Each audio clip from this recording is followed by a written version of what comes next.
Un accident. Par la simple présence des journalistes, l'événement va devenir une information. À partir de la relation du fait divers, dont vous venez d'être les témoins, vous allez pouvoir découvrir et suivre les différentes phases de la fabrication de Centre Presse.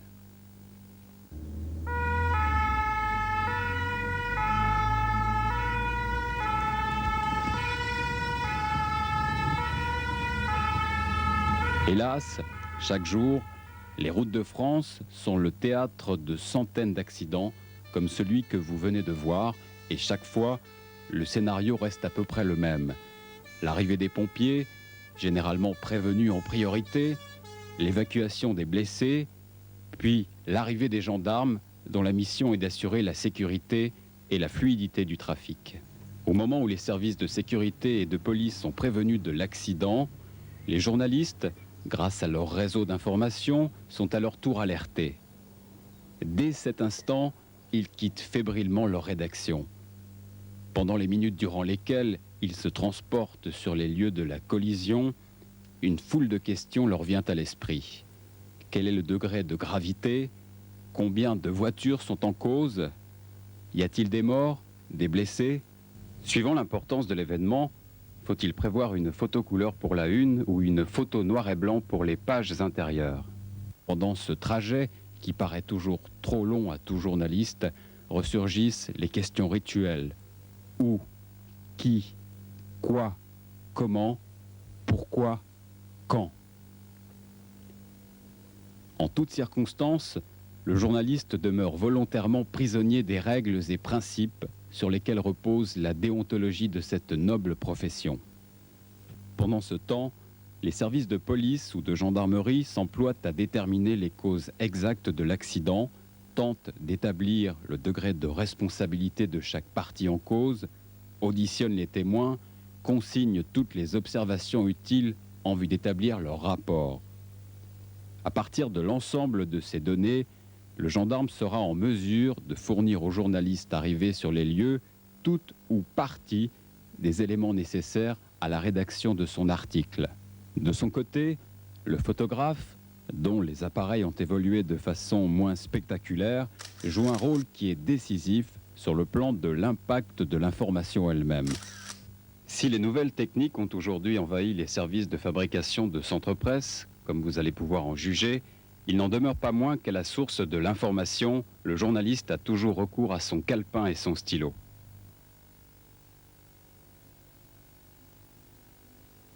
Les renseignements ainsi collectés et les images fixées sur la pellicule, les journalistes refont le trajet en sens inverse, élaborant déjà les grandes lignes de leur reportage. Dès lors, suivons-les. Entrons ensemble, si vous le voulez bien, dans les coulisses de Centre Presse.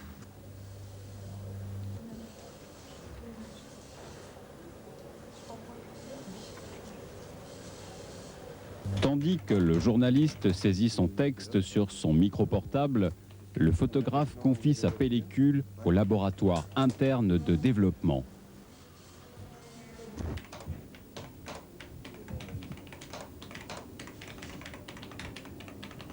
Sur l'écran à cristaux liquides, l'article défile au fur et à mesure de son élaboration. Il est simultanément transmis sur le réseau électronique rédactionnel de Centre Presse. Au même moment, le service télématique traite cette information sous la forme d'une nouvelle brève qui va devenir immédiatement accessible sur Minitel par le code 3615 CPS.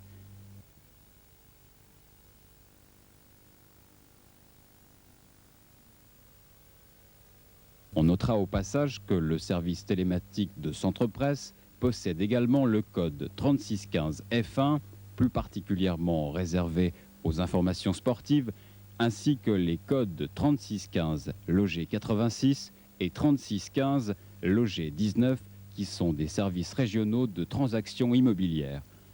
Par ailleurs, Centre Presse propose également les codes 3615 Auto 86 et 3615 Auto 19, qui sont des services régionaux de transactions automobiles. Grâce à la liaison électronique, l'information est déjà traitée par le secrétariat de rédaction. Il y a l'air d'y avoir un grave accident à Biard. Il y a 3 blessés, dont un grave, et puis il y a une bonne photo. Ouais, Tu prends pour la une? Ça sera toujours ça, il n'y a pas grand chose aujourd'hui. Ok, c'est bon. Bon, je te le prépare. Hein, et puis je te l'envoie. Pas de problème, je vais être là. Bon, ben je mets un surtitre, Biard. Journaliste lui-même, le secrétaire de rédaction devient l'éditeur de l'article. C'est lui qui sélectionne, hiérarchise et détermine le cadre visuel qu'il convient de donner à un article suivant l'importance de l'information traitée. Forte de son réseau électronique interne, la rédaction de Centre Presse est par ailleurs ouverte sur le reste du monde 24 heures sur 24. Elle est ainsi capable de traiter au même moment l'information locale ou régionale, aussi bien que les nouvelles en provenance de Washington, de Pékin et de Beyrouth ou d'ailleurs, grâce à sa connexion au réseau de l'agence France Presse.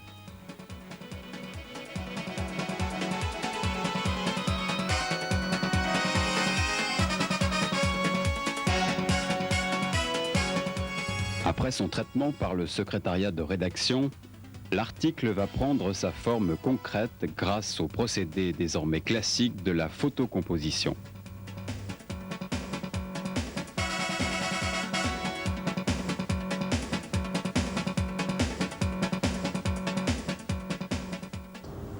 J'ai fini de monter la pub. Bon, ben c'est bon, ok. Bon, voilà, elle est terminée. Groupe multimédia, Centre Presse possède le journal du Futuroscope et propose Presse Service 86 et Presse Service 19, hebdomadaires gratuits, leaders de la petite annonce sur leur zone de distribution. Chaque semaine, près de 1800 annonces émanant de particuliers sont ainsi publiées. De son côté, la publicité est démarchée et traitée par Publiprint, régie intégrée qui dispose de moyens techniques assistés par ordinateur.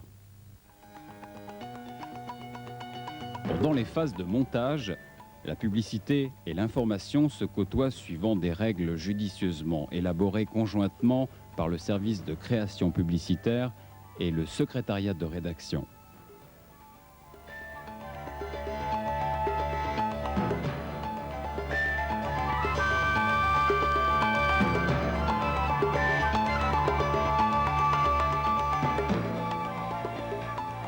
Une fois son montage terminé, la page qui a dès lors atteint sa phase définitive va être prise sous les projecteurs d'une caméra à haute définition en vue de devenir en quelques secondes un film classique en noir et blanc.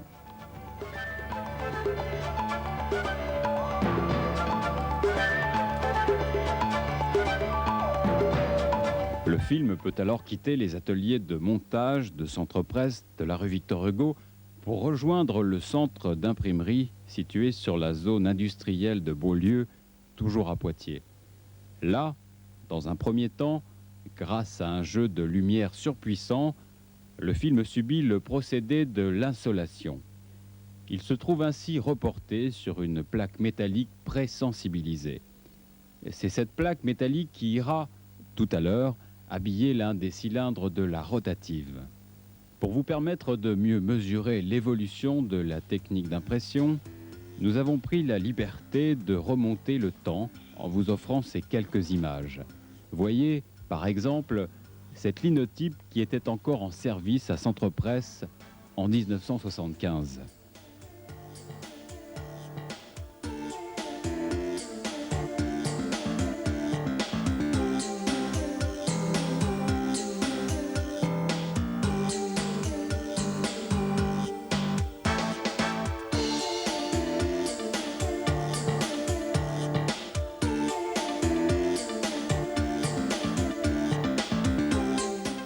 Nous retrouvons dans la phase des derniers préparatifs une plaque insolée qui prend sa place définitive sur son support cylindrique.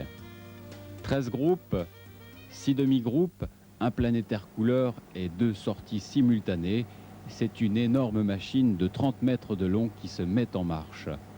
Tout au long d'une année, les rotatives de Centre Presse consomment 2000 tonnes de papier et 36 tonnes d'encre. Les bobines stockées à l'intérieur même de l'imprimerie ont des caractéristiques précises. Ainsi, chacune d'elles pèse 450 kg, mesure 1 mètre de diamètre et, déroulée, atteindrait 11 km.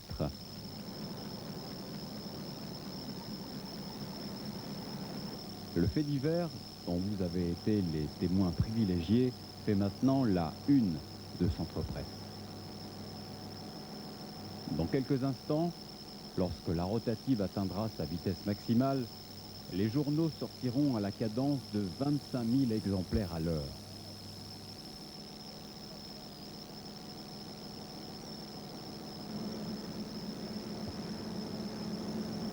Un système de comptage et d'acheminement automatique conduit les exemplaires imprimés vers les unités de traitement telles que la mise sous bande accélérée et le routage.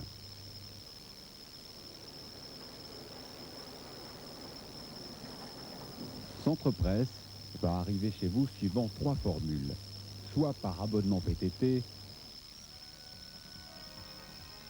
soit par porteur spécial directement à votre domicile à l'heure du petit-déj. Ainsi, chaque matin, les porteurs de Centre-Presse parcourent près de 500 km pour vous livrer l'information à domicile.